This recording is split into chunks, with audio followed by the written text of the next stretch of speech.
Horrific Network Entertainment.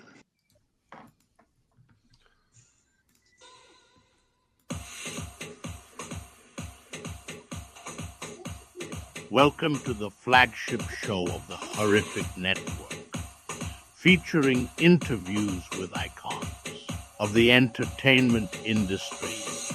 This is the Horrific Podcast.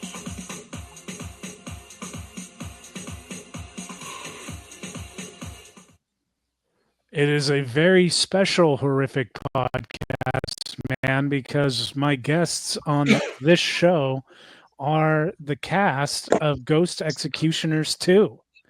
And upon the posting of this up on our channel, it will be 7 days, like The Ring, 7 days from the world premiere of Ghost Executioners 2. And I got to tell you guys, man, today was a shit day teaching until about 6 period. And I had a kid who graduated 6 years ago who just came back from Afghanistan and Syria after taking shrapnel.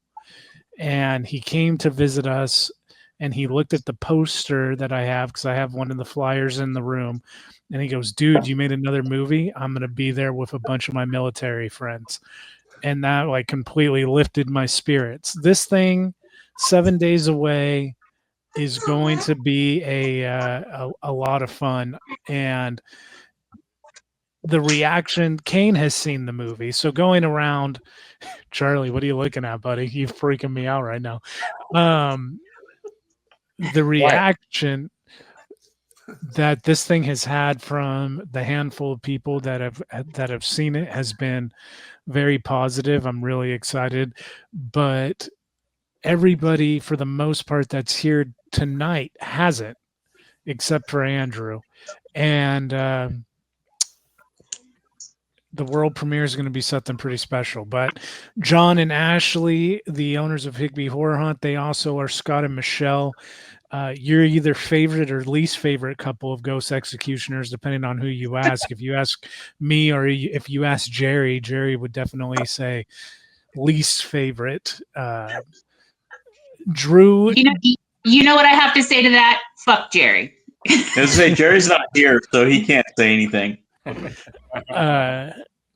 Drew is playing a Walter Peck from Ghostbusters type character in both the opening and then the opening of the third act segment. Andrew is back as Mike. Charlie, we're not going to say who he's back as, but he does have a role. And then Ray, this is his first stint with us. Ray and I have been working together at the Modesto Nuts for the last couple of seasons, but he plays the great Morado. That's right. And these are all characters that you're going to get very up close and personal with over the course of this film. And in the background, you may hear Walter. Walter actually has a cameo in the movie too. Yes. But thank you guys for taking the time out to do this little round table with me. Later on, we will bring in Abby, Abby is another psychic in Ghost Executioners 2, along with one of our prop team members. She actually designed the Book of Drakic, which I gotta say, when Estrada hands you that book or opens the book, Charlie hands it to Estrada. That shot looks really cool. Yeah. So the book itself is really cool in person. Just like the texture and feeling it, and the work that Abby did on it was so amazing. She's so awesome. It was pretty difficult in order to get through the lines without, getting distracted with all the different artwork that was going on in there. I was constantly really trying to look at all the different details that we had going on inside that book. It was really cool. You were Abby. really, I know, Abby. I feel like it would be the Necronomicon inspired. Oh, it's definitely Necronomicon inspired. Since I think Abby he was really trying to conjure up a demon myself. Nice. Great That's what Dorado. you wanna Yeah, see he's right looking there. at that book and going, "Hey, this is good shit. I'm gonna real." But this film is without question. Like I was thinking about it today. I was talking to another guy who has a cameo in it, who I teach with, Basra, and he was like, "Man, this thing has been from spitballing ideas to do this again to completion. This has been like a year of your life. How do you feel?" And I was like, tired. But this has been like a year-long journey. So I want to ask Charlie, Andrew, John, and Ashley, when I said, "Hey, I want to make another Ghost Executioners movie, a longer one, continuation of what happens next for this group," what was your guys' thoughts? Were you excited? All in, let's go. No questions asked. Let's go.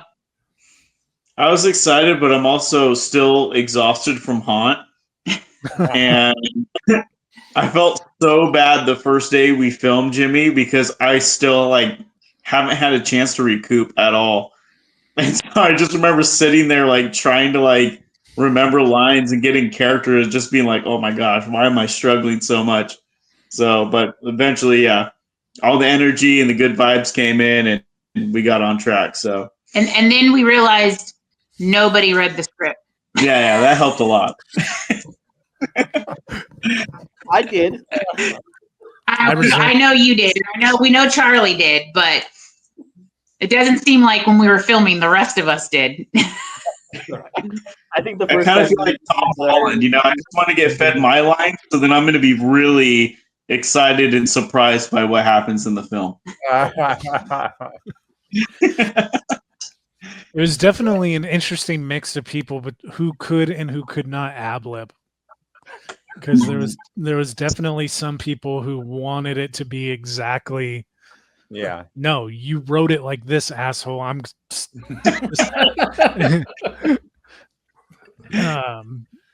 Abby read the script. Kane, What's that? how did you feel to come back to it? Oh, I fucking loved it, man. Chance to work Kane's with you again.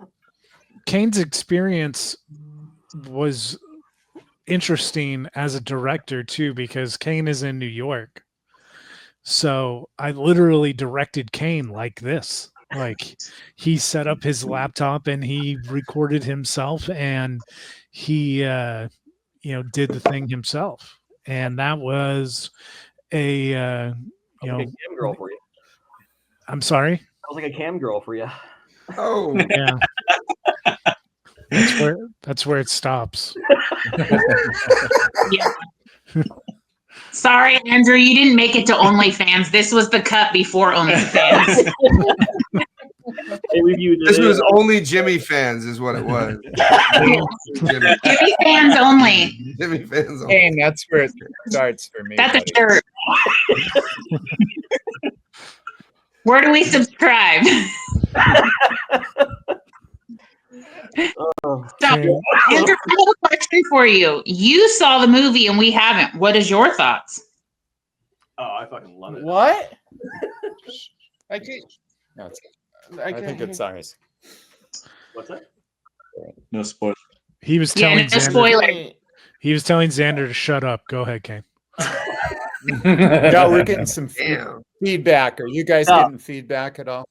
No. Oh yeah. No. No feedback? Do you have Are two you guys devices getting up? any feedback? I mean, like sound reverberating when somebody. No, but you're frozen. Now Now you're unfrozen. Okay. go Why, ahead. you still getting Go ahead, feedback there, Kane. Charlie? It's our Distracted. internet, sweetie. Oh, We he's- have crappy internet. Turn it down. he's a- Kane. That would have been that. Go away. Go away.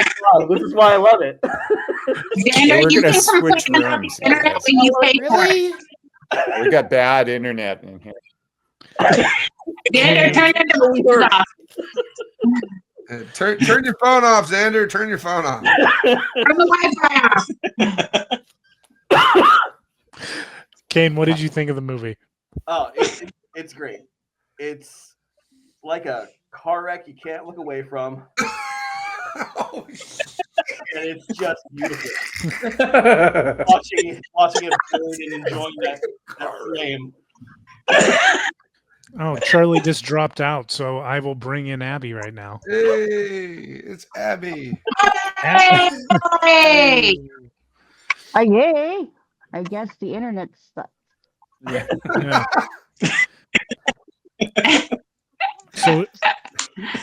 So again, okay, there's Charlie and Xander. We'll bring them back here in a minute if they stay stable. Right now, they look like they're frozen backstage. So Charlie, if you can hear me, you're still frozen backstage. Okay, now you're not. Nope. now you Xander, are. do you want to build a snowman? So Kane, you called the movie a car wreck you can't look away from. I don't know if that's a compliment It or is. It's a beautiful disaster. Beautiful. Oh shit! Now, what would be your Movie like The Room on our hands, son of a bitch. Yeah, me and Jimmy have talked about like this level of cheese that he does with things, and it's like it's so wrong it's right. like let me make something very clear. If you don't like Adult Swim humor, you're not gonna like my movie. like if Adult Swim is your jam, then you're gonna have a fun night. Yeah. Smoke a bowl, Like- walk in, and you'll have a fucking great time. Like, if you don't like Nickelodeon, you're not gonna like my shit. Well, I mean, Nickelodeon wouldn't air this. This is way too. I don't know what the word is. Oh wait, what is it? Then it'd have to be Nick at Night. I'm sorry, my fault. Maybe No, Snick. it's Nick. No, Snick. Yeah, Nick. Team Nick. Saturday It's- Oh, Nickelodeon. Team Nick. That was the more mature. Ah, Are you afraid Oh, of the I dark? thought- Kane. see, my brain went is for it, Snick was sex Nick. No, that's not my scene. No, well, I mean, there was a documentary. Almost just spit sparkling water up my nose. God damn it! So anyway, fucking sexual assault allegations aside and everything, Kane, tell them what was your favorite part without giving a spoiler away. I think the final fight scene just had me rolling.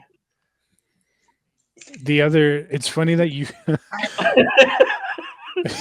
I was just gonna ask, did you watch the movie on drugs or off drugs or both? Both, actually. Yeah. Kane So you is, started off.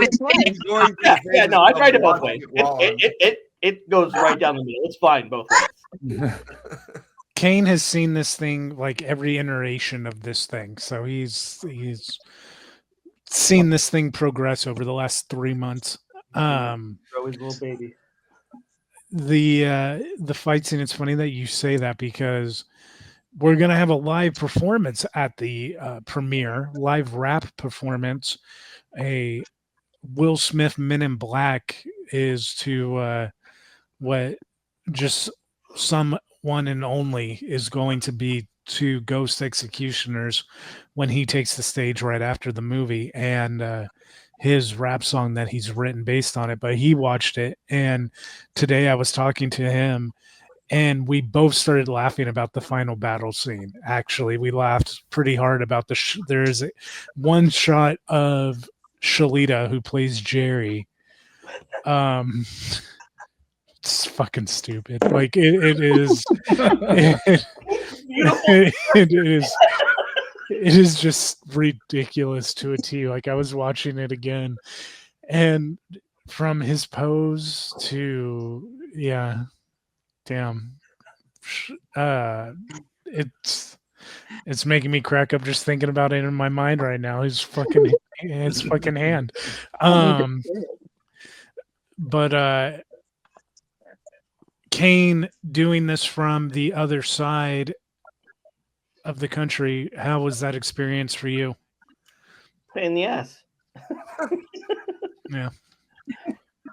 How many times did we shoot that thing out of focus before I finally got it to where No. There was no we shot it out of focus, asshole. Oh, God. The whole Western New York team, motherfucker. I think you meant you, Kane. You shot it out. Yes, I did. Because I could Motherfucker, not far enough literally. away of the little fucking screen. This is directing Kane. All right, Kane. I'm really excited to be back. Okay, action. I'm really excited. Okay, good. Okay, next line, Kane. We do it. We whip it out in like 10, 15 minutes. He goes and he's like, well, let me make sure the file gets sent to you on Google Drive, okay? I'm like, okay. He's like, uh-oh. I'm like, what? And he's like, it's out of focus. We got to do it again. Okay. So we do it again. Warm up, you guys. That's all it was. What happened the second time, you piece of shit? It was still out of focus.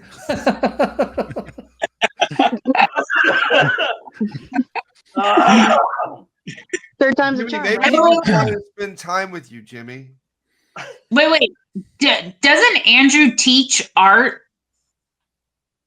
Isn't that like your thing, like teaching art? So We don't focus on that. Big, and you have to look at it from across the fucking room. You cannot see if things are in focus or not. You got 20/20 vision. I still couldn't see that shit. So Kane, yeah. And then we had a second shoot. We won't get into spoilers as to Kane's second shoot, but it involves makeup, and it is pretty ridiculous as well. And that was a lot of fun to see Andrew wear his makeup and do the second scene that he kind of concludes the arc of his character is was pretty rewarding.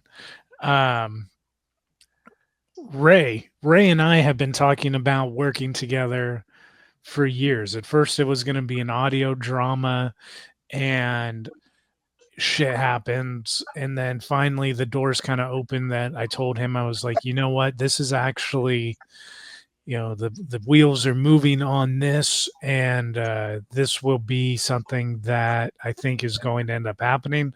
We were talking during baseball season, and Ray has been 100% in from the get-go, from me saying, hey, do you want to do this? And how was it, man, getting to meet everybody that I've been telling you about, and then fucking putting this thing together? Yeah, meeting everybody was awesome. Everybody here has been just awesome characters, right? Like, just trying to make this thing work out. Going through the process has been real fun. Acting in something like this, never done it before. So I was really excited to try it out, right? And now I have like a whole different newfound like appreciation and respect of like trying to bring a character to life like you guys do, right? Just each time watching you guys go and create a different scene, you guys make it look real natural for those characters to kind of come to life and do what they're supposed to do. You know what I mean? It was pretty interesting. Mm-hmm. So trying to mimic that with Murado, it was pretty crazy. So I don't know. That felt like, oh man, the train wreck, I feel like, is a great analogy. And I can't wait to see it come to life. So well, Ray, you definitely deserve your flowers for all the flair that you brought to your character and the things that you threw in, because besides Shalita, I don't think anybody else had us cracking up as hard as you did on set with all your little flares and stuff, not to give any spoilers away, but you definitely honed into your character very well and played it so good. We were all cracking up. I mean, I don't think there was a take that we took where we weren't laughing, you know, when Morocco's around and the things that happen, you know. I mean, we have fun filming regardless, no matter what's happening. Whether Jimmy was making a movie or not, we would have still done all the dumb shit that we did. But adding it to the movie, you definitely brought a lot more to the movie for us that I can see just from filming. And you definitely deserve your flowers for what you did with Murado. Thank you very much. No, it's super fun. I really appreciate just the opportunity just to even just play around with you guys, like I said, because it is something that's I've never done before, and it is really cool. And Abby, again, that book, I was getting lost in that thing, all those different pages that were in there, like your sense of humor too, and like towards some of the ones in the later pages. Oh, absolutely. How could you not? Like, when you got that much detail that's in there, definitely. If you ever get a chance, look over those pages because it is fantastic stuff. So great art. Thank you. Thank you. I tried to be funny in that book. It was good. It was a work. I learned how to eat for it. The thing, Abby is also a psychic in Ghost Executioners too. She drove, 2-something hours to come be part of a montage, trying to explain this to another psychic in the montage, Basra. Basra, the other day, he goes, next time that you film something, man, like, let's like set up different light setups and let's do different camera angles and all that. Like, do you know how to do that? You know how to do that, right? And I'm like, and I'm looking at him and I'm like, like, I was trying to decide if he was joking or if he was serious. And then like a couple minutes go by and I'm like, oh, you're serious, Basra, you're like, it's part of a montage. Like in the script, you don't have any lines. Like it's just a paragraph. And he's like, oh, okay. And I'm like, yeah, that's why. And he's like, but the camera didn't move at all. And I'm like, no, man, like it's the thing that zoomed. I'm like, you know what a zoom out is, right? And he's like, yeah. I'm like, well, the shot zooms out, Basra, so it does look like two different camera angles. When you'll see. And he was like, oh, okay. And I'm like, he's like, but the I would have been like, Basra, I did go to film school. I did graduate. No, but I think he was expecting us to do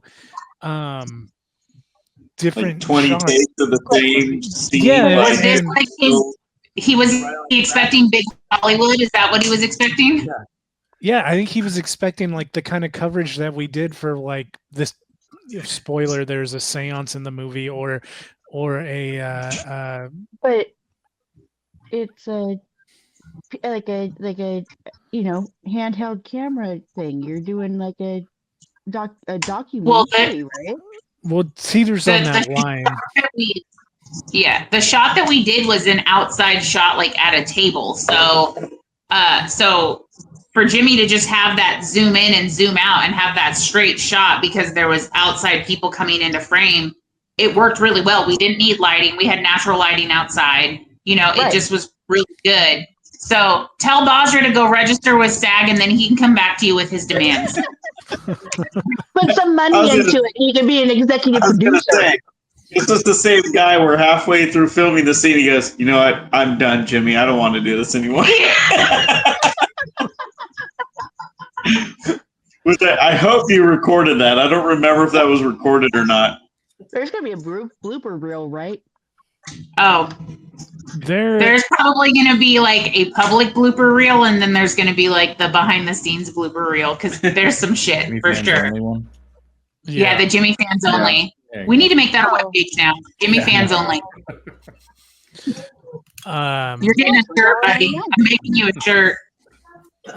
Oh, Jimmy fan shirt? Yeah.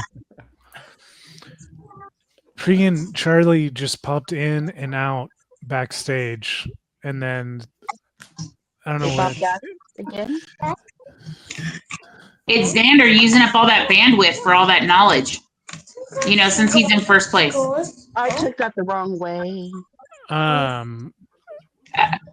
Drew playing a character. I will tell you guys tonight. We're going to conclude tonight with a little bit of a preview. I'm going to play you guys the first 2 minutes of the movie. Oh, okay, good. As kind of a little preview that doesn't give anything away at all, but it does show Drew's one of Drew's scenes.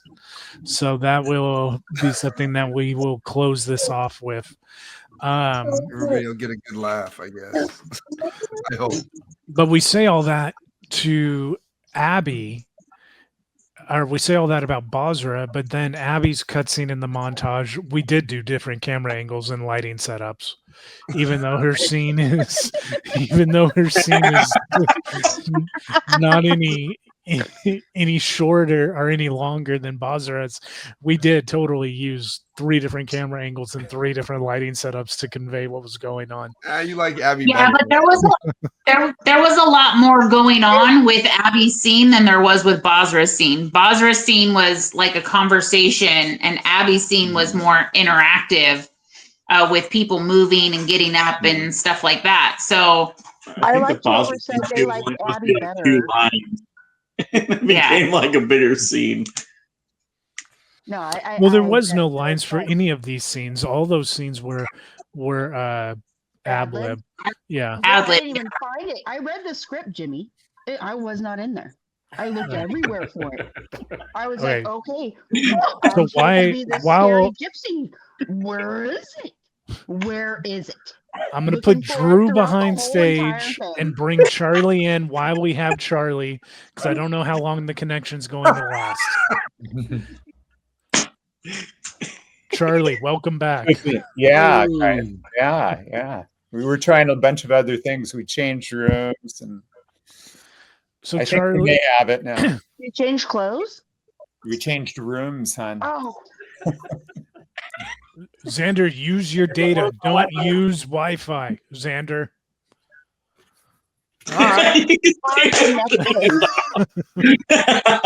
We love you, Xander. Stop watching NXT on the Wi-Fi. Just use your data. I can't stream it live unlike the rest of the world can on Netflix. Xander also has a very physical role in this movie. I've never seen somebody so terrified in my life. Xander and Ashley get real close. Real close.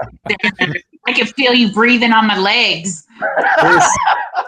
It's so bad he doesn't want his mom to see it. Xander did great. He was a good sport. Yeah, he was. You did a good job. Charlie, he did a great job. Yeah, Jim. Same question I've been asking all these guys. When I said, you want to be in Ghost Executioners too, what was your thought? I was excited to do it, Jim, because for 2 reasons. First of all, you'd gotten such a positive response for the first one, and the characters, of course, could easily transition to a sequel. So everything was left open for it. So it was perfect. But if you remember, for the one that you were going to do, the holiday film that was never completed, that you were going to do. But I have a sitting cameo. I had a role in that too, and I was having trouble with it because it was a bad time for me, and so I had to drop out of it. Oh, it was just so the chance to come back and be in another project was important to me. So I was happy that you were going to do it and ask me back. I mean, Charlie, I won't gush too much about Charlie because I plan on gushing about Charlie a lot when I introduce the film. But Charlie, my first script that I ever wrote, Charlie was the guy that I was sending pages to. Charlie, we say it on the podcast all the time, was a teacher of mine. And then for 20 years we didn't really contact, and then Facebook became a thing, and that reconnected him and I as me as an adult, and the mutual love of horror got us closer. And then when we started the podcast in 14, Charlie came along, and you can watch. It was crazy. The kid in the military that I said at the top of the show, he came in and he was like door to door. I showed all the guys in my unit door to door, and I was like, "Oh no!" and he's like, "No, man, they all get it. Like, no budget, but you obviously have an understanding of what you're doing." And they all said, "We're like, we want to follow this guy." And so I was like, that was really flattering. So I would not have made that movie without Charlie as the main antagonist. And he is my Hitchcock in the sense that I always want Charlie to have some kind of a pop-in role at the very least. And the role that Charlie plays, it suits him really well. If you want a clue as to what Charlie is doing, you just need to watch Ghost Executioners 1. And that'll kind of give you a huge raging clue. Is that a Charlie joke? Oh, sorry. Well, while we're boasting people, I think we should take time to boast Jimmy. I mean, I know that you continuously say that you couldn't have done these projects without us, but Ghost Executioners 1 got a lot of praise, and yeah, you got a lot of awards for it, and independent film festivals. So definitely be very proud of that, and you deserve your flowers for all that too, because without you, man, we wouldn't have been able to bring it all together for you and with you. So great job, and we're excited to see what's going to happen with 2 for sure, and see where we go with this one as well. Yeah, I was actually looking at festivals today about the second that we do the 29th to start entering them. And the thing that is wildish, now there's a whole nother level of the game as far as distribution. And, it's interesting, not so much in the United States, but man, internationally, short film distribution has become a thing. And that kind of speaks to the run that Ghost Executioners 1 has had, because internationally that little film has been seen by all kinds of people, and it's wild. That's pretty cool. It's crazy when you would like send us the notifications of the awards that you would get, like Marrakesh and Turkey and France and Cannes, and you're just like, holy crap, like these are crazy places that people are seeing our faces in other countries, and we're getting notoriety for what we did in our little podunk armpit of California town. Abby, what was, we didn't really get to hear from you about your like true experience. Did you have fun playing your character? Oh yeah, it was a blast. I got off work, drove 2 hours, put on my costume, was there for 15 minutes, hung out for 30, and then drove 2 hours home. It was the best time of my life. I felt really bad because I listened to like Gogo Bordello trying to get into that like gypsy vibe of like, I wanted to do it. And then I got there and I was like, I don't know what the fuck I'm doing because it wasn't in the fucking script. Jimmy, what do you want me to do? Jimmy gives me this like little rundown in 5 seconds. I'm like, okay. I will do that. And then having to yell at somebody you just met for the first time. Isn't it amazing? It was one of the hardest things that I ever did, but I think I did it okay. You did. His face was pretty scaredy. My face was probably not, because I don't yell at people very often. It was fun. It was fun. The most funnest 15 minutes of my life. The fact that you don't usually yell at people is definitely a testament to your acting, because you yell at him pretty intimidatingly. Oh, do I? Did I Yeah. do it right? Oh, yes. Yeah. Abs, the mom voice came out. I think so. The mom voice doesn't come out very often. I think I have all this pent up rage. Sometimes I feel like I'm Charlie from, that movie. Chuck. I'm Chuck. Yeah. No, that was fun. I had such a blast. I wish that I could have given you a little bit more, but I was late. I'm not gonna lie, I was late because I had to work. Didn't expect me to work that late, but was excited to be there because you know what?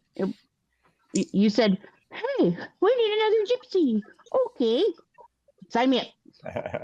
Yeah. No, you Sign were. me up because I wanted to have you guys were having so much fun, and I was like, I want to have fun too. Yeah. We love you. Well, I know. I love you guys all too.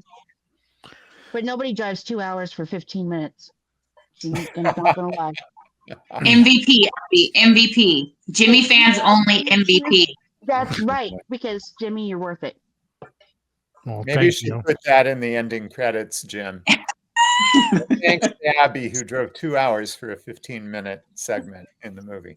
No, 15-minute shoot time. It's only a 3-minute or 3-second segment of the time. Yeah. We shot three shots. I'm like, okay. Yeah, we I never. mean, I was gonna say when I was younger, I would drive 2 hours all the time for a 15-minute segment. It's not even a 15-minute segment, guys. Hey, it's like about you over 15 minutes. 15 minutes film time. trying to film both feet. John, isn't that more like a were amazing. 3-minute segment? Well, 15 minutes would be 2 segments thrown into that one. It's 3 seconds. It's part of the montage. Part of the montage. It's a fast turnaround, John. Hey, when you're younger, it's a lot easier. It's news to me. Hey, from this, I'm looking at it just like Alcmer had to drive 25 minutes in total to the Batman Forever set and and from the set of Heat. But he was in it for more than 3 seconds. But they had to work around his schedule because Heat conflicted with shooting Batman. Abby, you're in it for a good 45 I seconds. made everybody. Okay, 45 seconds. So your 15 minutes equaled out to 45 seconds. I know, that's what I'm saying. It's like it's the It's coolest thing substantial. that I can say. It should be like I am excited. 45 seconds would make any virgin happy. I'm excited. I'm not gonna lie. I told Jimmy, I was like, "Hey, I'm excited to come to your film. Please tell me what time it starts so that I can tell Ron, so that I can drive to the freaking thing after work and go watch your film because I want to see it. I don't care if I'm cut." And he was like, "What do you mean?" And I'm like, I don't know what to say to that. Like, I meant what I said. I don't care if I'm cut. I just want to be a part. I want to see it. I want to see what you've made. And he was like, "Oh, no, you're not cut." I'm like, "No, that doesn't matter. I just wanted to see your film." But I don't know. Drinking doesn't help any conversation at all, ever. I didn't mean it in any way other than I'm really excited to see your film. I don't care if I'm cut. Yeah, this bitch is like, I don't care if you cut me out. I'm like, bitch, I edited it. It's done. I'm not fucking cutting you out. I didn't want. Oh, is that what you meant? Yeah. Yeah. You thought I wanted you to cut me out? No, I honestly didn't know what you were talking about when you sent it to me. I'm like, what the fuck is she talking about?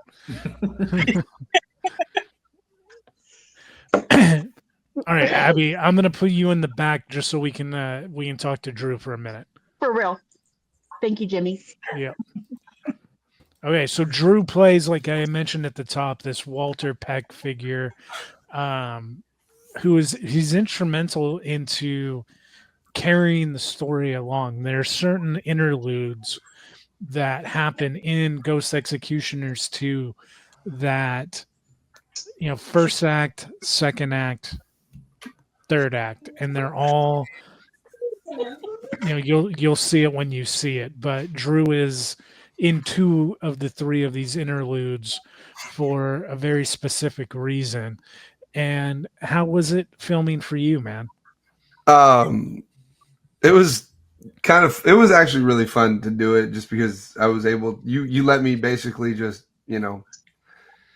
just come up with shit off the top of my head, which was pretty funny for me to do. Just the ad libbing. I was like, "You sure you want me to ad lib?" You're like, "Yeah, do what you want to do." And it was you let me work a couple of lines in there that I wanted to get in there, and it worked out. So yeah, it was a blast filming. Can't wait to see it. So hopefully it holds up for you, and it's not just stupid and I make people laugh. I can tell you Drew's wife is also in the movie, and she plays a reporter. And we literally, so we're standing there at the location that we used for the Ghost Executioners headquarters in Ghost Executioners 1, which is a firehouse, which was an Easter egg to Ghostbusters. I'm like, oh, there's a fire station right by my house. There's a cool deal. Like, we're going to go to the side so they don't see us fucking filming the building, but you can tell it's a firehouse. And so we're out there doing it again, like pretty much the same spot, same shot setup as the first one. And Rayanne is talking about the executioners, and Drew is off camera. Where Drew, I will say, excels over Rayanne is Drew is able to take my like, this is why you're pissed. This is why you are annoyed with them. This is what I want you to get across. Go. And he did it in like 2 takes each time. And with Rayanne, I'm like showing her, like I typed it out for her, and I'm like, okay, I want you to say this. And all you got to do is look directly at the camera and say this. And the first time she doesn't do it, and fucking Drew's like, it's not that hard. Well, I mean, because you wanted Damn, to say it Drew, damn. not like that. I meant because obviously you're reading a script, obviously, and That's why I'm raising my hand. I mean, I even asked Jimmy before we started filming my scenes. I was like, so is this like hard dialogue that you want verbatim? You know what I mean? Do you want this verbatim, or do you want me to like read it and then put it in my own way of interpreting how I feel it should go and ad libbing some shit? He's like, dude, do whatever you want to do, just as long as you understand what I'm trying to portray. I was like, all right, cool. And then she's like trying to literally read every line verbatim for what he wrote. I'm like, just put it in your own words to make you feel comfortable of what you want to say.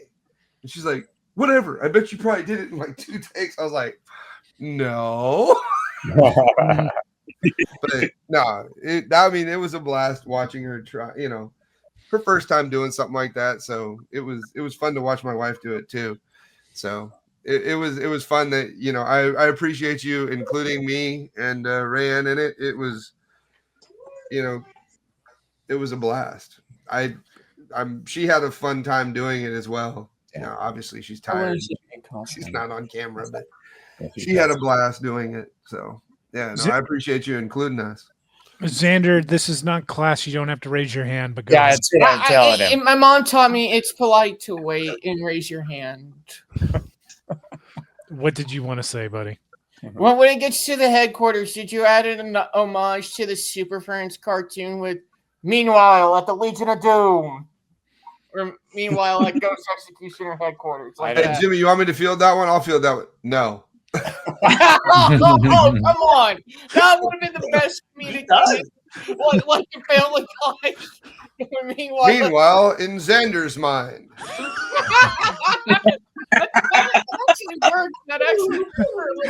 Oh my God. Are we going to do a whole film over of Xander just talking about his thoughts in the whole movie? We should just let Xander do the commentary track by himself. Fantastic. There it is. My mom said a lot of people just buy it just to make sure that their ears may not be pierced by my voice, but it can work with the knowledge. Xander, is your mom coming to the premiere? No, it's a Wednesday. She has to work. Well, it's at night. But she said, I don't know what to say. I was gonna say if she's there, I'm gonna make sure she's looking right at your cameo. Oh, That what Xander does in the movie, I've never seen.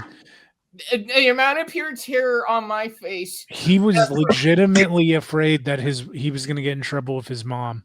He was literally shaking. I would have get knocked out. Okay, that was my main fear. I was afraid I would have gotten knocked out. He was literally shaking and pouring sweat. He was nervous. So he was like a little fireball just putting off heat under the table. I mean, That's the problem, Ash. I'm too much of a gentleman. You're welcome, Dan. Too much of a gentleman anyway, because I was like, oh dear God, God above. So Xander, I have to ask you, because your boss gives you pretty explicit instructions, did you grasp or did you graze? How? I kind of just did it like a nudge when someone tries to pull on someone's sleeve to get their attention. Oh shit! He actually. He like a 4-year-old pulled on you, like he had to go. Like he was like Walter telling me he had to go pee. Mama, I have to pee. Him when we're at the convention trying to get his attention without anybody, Peter Benkley going, stop that. So that's interesting. That's an interesting move where your role actually didn't require actual physical touch. You chose to. I had to ad-lib. I had minimal acting. Come on, Jimmy, you're making him uncomfortable. Stop it. Professional actor. Not yet. Meanwhile, with another. That's going to be my excuse anytime I get into trouble. I had to ad-lib. When asked why Jimmy was touching the other person, I had to ad-lib my my acting. I was ad-libbing. So the entire time that we filmed that, you should have seen his face. Like, I don't even know how I was focused on the scene because I just remember like seeing his face out of the corner of my eye and how terrified he was and how uncomfortable. And every time we took a cut, he was just like, I can't breathe. Hold on. I gotta breathe. I'm too hot. I can't, He just worked himself up. It was great. I felt like in a few moments I was actually going to burst into tears just out of fear. Hey, it worked, right, Jim? I imagine it worked. That scene, that scene, and the look on your face, Xander, is pretty priceless. So. I think that's going to be the one. That's going to be the one thing a lot of people will applaud. I just. If nobody else has a deal for you, no, we definitely gotta. I'll give you a full round, Xander.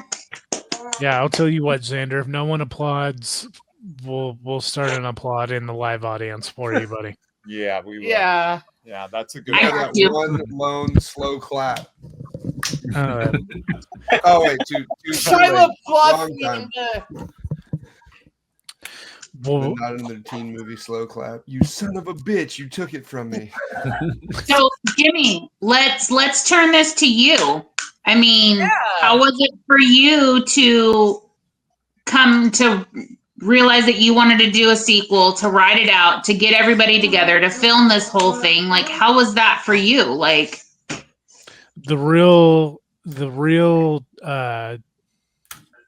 motivating factor of doing a number 2 was when number 1 got to a point I had stopped entering it into film festivals for probably a year. And like I had said, working with Ray at the Nuts when it's baseball season, that takes up 99% of your time. And so I was pretty complacent with doing that because I love that job and I have a blast with the production group that we get to do that with.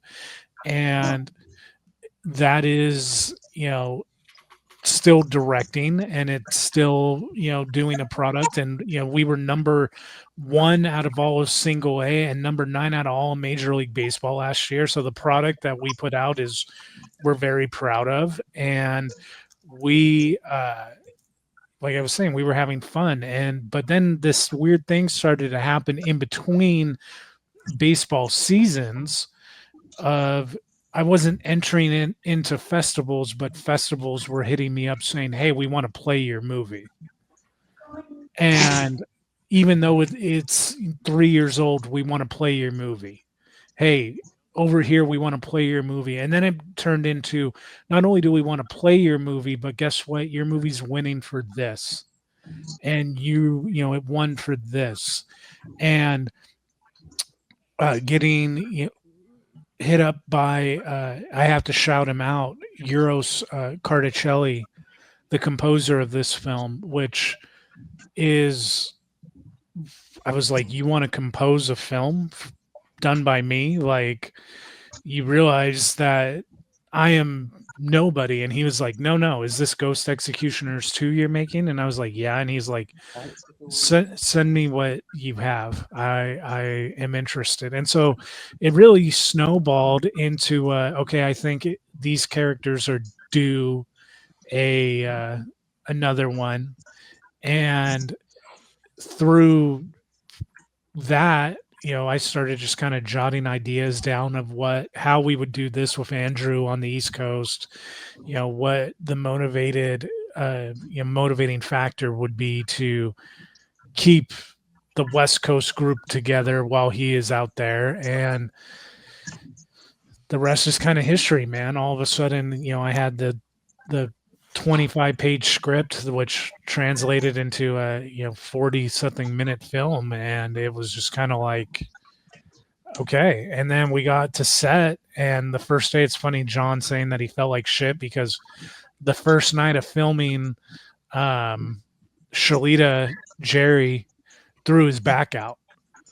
And so he felt horrible. Like, were you about to have to serve in the rainbow experience of the whole thing being cursed? So he literally, kind of waddled in and sat down on the confessional chair and started, delivering lines. And he was like, "I'm sorry if this isn't any good." And I'm like wiping tears out of my eyes because I'm trying not to fucking ruin takes by laughing at him, because he's delivering Shalita quality stuff. And I was, that first night of filming, I'm like, man, it feels good. As much as I love doing the baseball thing, it feels good to be doing narrative film again.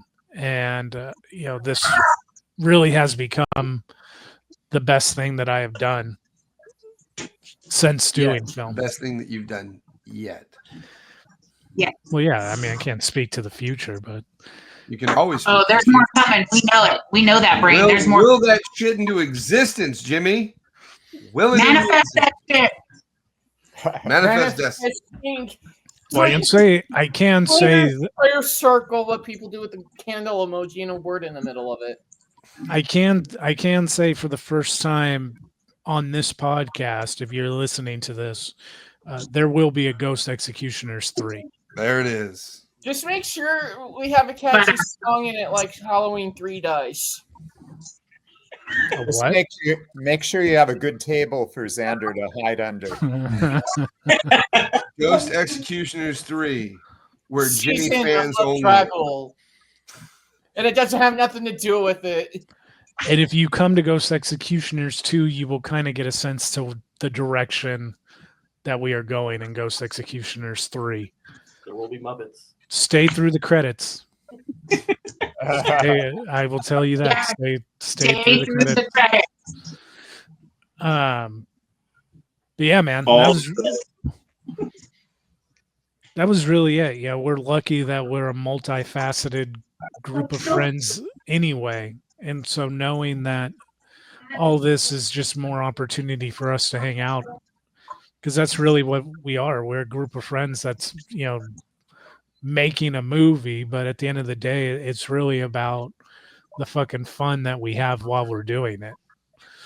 And boy, do we have fun. And boy, do we have one-liners that you would not believe. Yeah. Nor will we divulge on here. Yeah.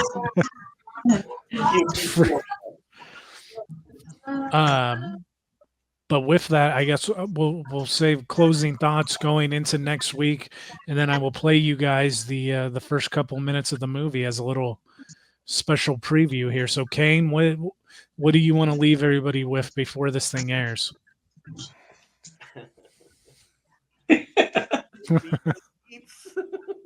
What?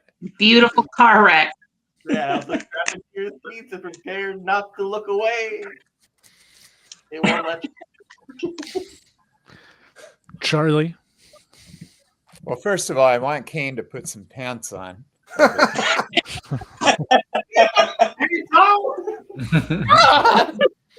And then, yeah, I just took the words out of your mouth.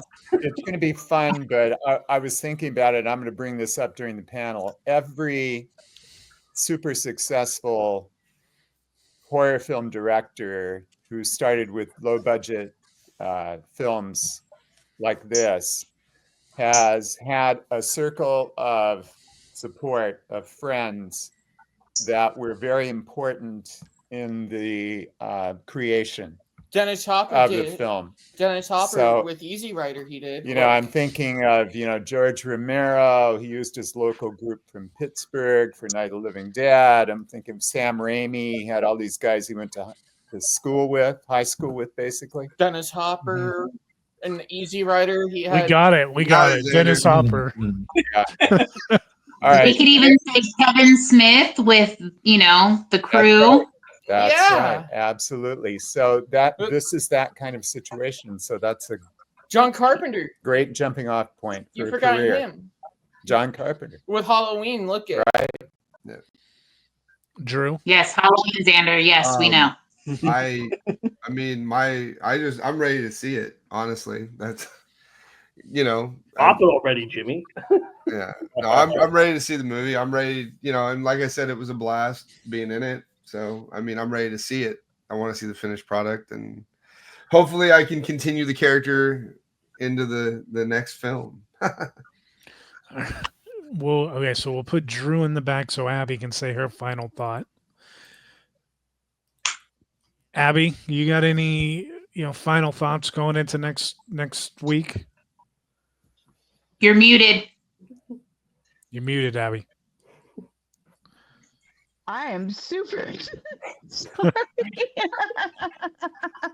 Jesus Christ. Okay. I am super excited to see this film. I have to work that day, so I'm hoping that I get off early enough to where I can drive 2 hours to come see this 30-minute film. I'm just kidding. Just kidding. I really wanted to see it. I keep asking my coworker, do I work for you the 29th? Do I work for you the 29th? Do I work for you the 29th? And she's like, yes. I'm like, okay, fine, fair. But now I'm just I'm so excited. I'm excited to see it because I know everybody is. Nope. But no. That's Abby's catchphrase. But I'm really excited to see it because I do know a lot of them, and I really want to support you, Jimmy, because I think that you have this certain essence of you that to bring a group of people together and say, hey, let's make a fucking movie, and they're like, yeah, let's do this shit. Hey, I need a gypsy. Fuck yeah, I'll do it. Let me drive 2 hours and come do it for you. There's something about you that makes people want to see your shit and do your shit and be in your shit, and that's not shit. Thanks, it's a classic Abby. Personally, Jim, I don't want to smell your shit. No, I didn't say smell. Everything else, I'm good on. There you go. Well, you said be in his shit, so. But that's not smelling it because I could plug my nose and like be like I'm swimming in it and like yum. Okay. All right. On to the next. Ray. Ray, yeah. Going into next week, man, what do you think? Going into next week, Jimmy, all I can really think of is that I think that you are the shit. Very well played. Thank you. That No, was good. I'm very excited. You know, my family, they're all super pumped. We got to get that little small trailer that you created. So I got to share that with them, and they immediately crawled into little holes and tried to cover themselves because of the embarrassment level. So I can't wait to drag them all in there and then force them to publicly do this with me and go through this Give them the process. cringe, Oh, the public cringe. it's going to be fantastic. So, but in all seriousness, though, really, really excited, and again, just so thankful just to be a part of it, and really happy to help out, and hopefully I didn't ruin it too much for everybody. So No. Not at all. John, Ashley, your guys' final thoughts going into next week? Just like everyone else, I'm super stoked, man. I'm excited. Everyone just did such a great job. Like even small roles to big roles, everyone took on different hats. Between prop making, moving around lighting, helping you out with lighting, helping film, and everyone just came together. And I think it's going to be a great thing to see in the end. All right. With that, I will show you guys. Oh no, Ashley, go ahead. Sorry. Fuck. Sorry. Pulling you off stage. We're pulling you off stage. Maybe I don't want to say what I was gonna say. No, I'm just kidding. That was just such a good thing to close out on. Like, fuck. No, the only thing that I was gonna say really is that I'm really mad at myself because I told you I didn't want any spoilers, and now that I know that people have seen it and like have seen scenes and stuff like that, like I'm really mad because I'm so excited that I want to see it. She hates surprises too. I do. I really hate surprises, but I really wanted to like see this as a final finish. So, the fact that we can all just come together and BS, and when it's time to get to business, we get to business and we do what we need to do, and have fun and make great friendships and expand our group and just have fun is the greatest thing for me. But I'm definitely super excited. I mean, we've been talking to all kinds of people about it. We've been telling all of our haunt kids, and I'm just proud of what we've done, whether it's a flop or not. We did it, and I don't care what anybody else says. Regardless, we had a blast and we made something that was great. And if it's anything like one, then we're going to do amazing. So let's go 1 week. All right. With that, I will now show you guys. Hold on. I want settings. I want present, and desktop. The only person that's not into it is Kane. Kane's into it. He's just really, really fucked up right now. Yeah. That bowl of soup just hit. It's also 10:30 at night. Fast forward through. Oh, that's true. I didn't think about the time difference. CNN style thing. Oh my god. Quiet. Okay, so this is. Aww. Hey, this is the end. Any heroes we have No, ever hold on. team's case. You saw the whole movie. Because this is the file. You're going to see Ghost Executioners 1 before you see 2 the night of the premiere.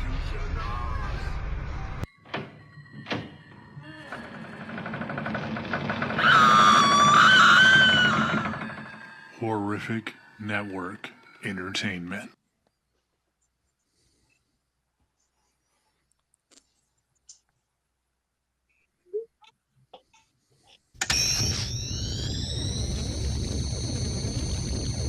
Last time.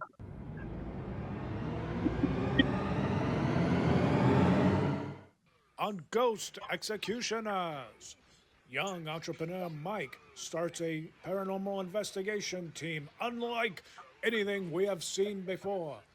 The team's case has them stumble into a costume shop doubling as a cult of Drakic headquarters. Before a soul-swapping ceremony could be concluded, the team was able to defeat Drakic and that nasty Mr. Carpenter and save the day, unlike any heroes we have ever seen before.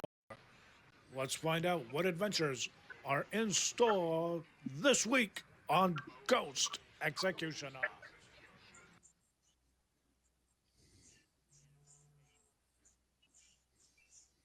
Side of what is rumored to be the original Ghost Executioner's workshop.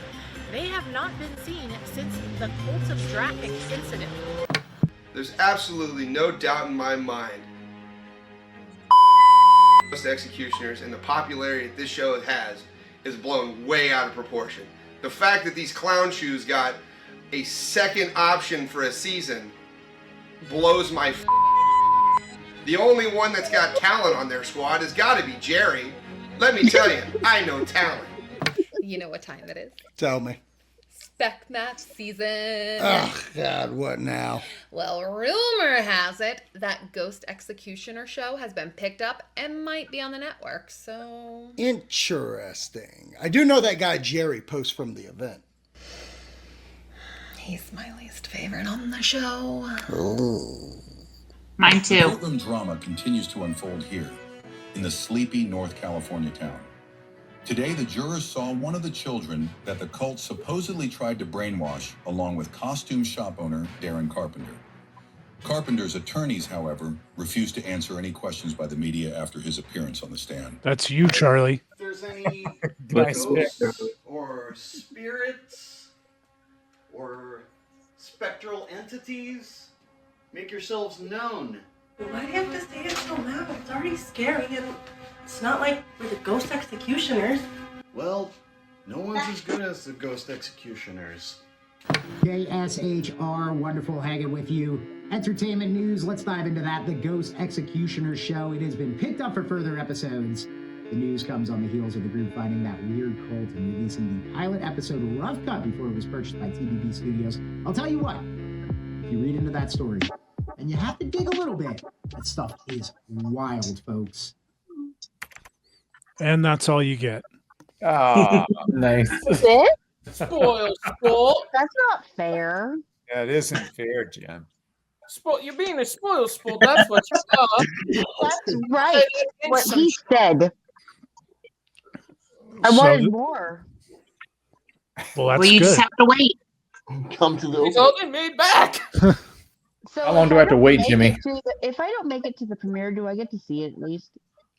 If you don't make it to the premiere, you will send you a copy. Yes. Will I get the signed stuff? That'll be my first experience before actually attending a convention as a guest. You get to be a guest? Why don't you Abby, try? we'll watch it together, even if we have to stream watch it together. How much? How much? Oh, you can hold your phone while I watch it. There you go.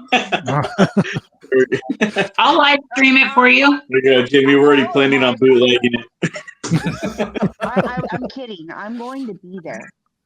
Regardless, I want to be there. I'm so excited to see what you've come up with for the last one. And what little bits you shared with me. I'm so excited. Well, I am happy that you are excited. I'm happy that you want to see more. That tells me that the least first 90 seconds isn't dog shit. So No, it's pretty funny. Anyway, man, thank you all for joining me on this countdown episode of our horrific podcast. Super excited. We will link the premiere event page in the show notes. So if you guys haven't come across that on social media yet, all you have to do is click the link in the show notes, and hopefully we will see you out there, man. I have a feeling that it's going to be way more people than I originally expected showing up. So until then, man, John, you going to give us a let's execute them to send us out? Oh shit. Oh, I hope our neighbors don't complain. All right. All right. 1, 2, 3. Let's execute them! There it is. There it is.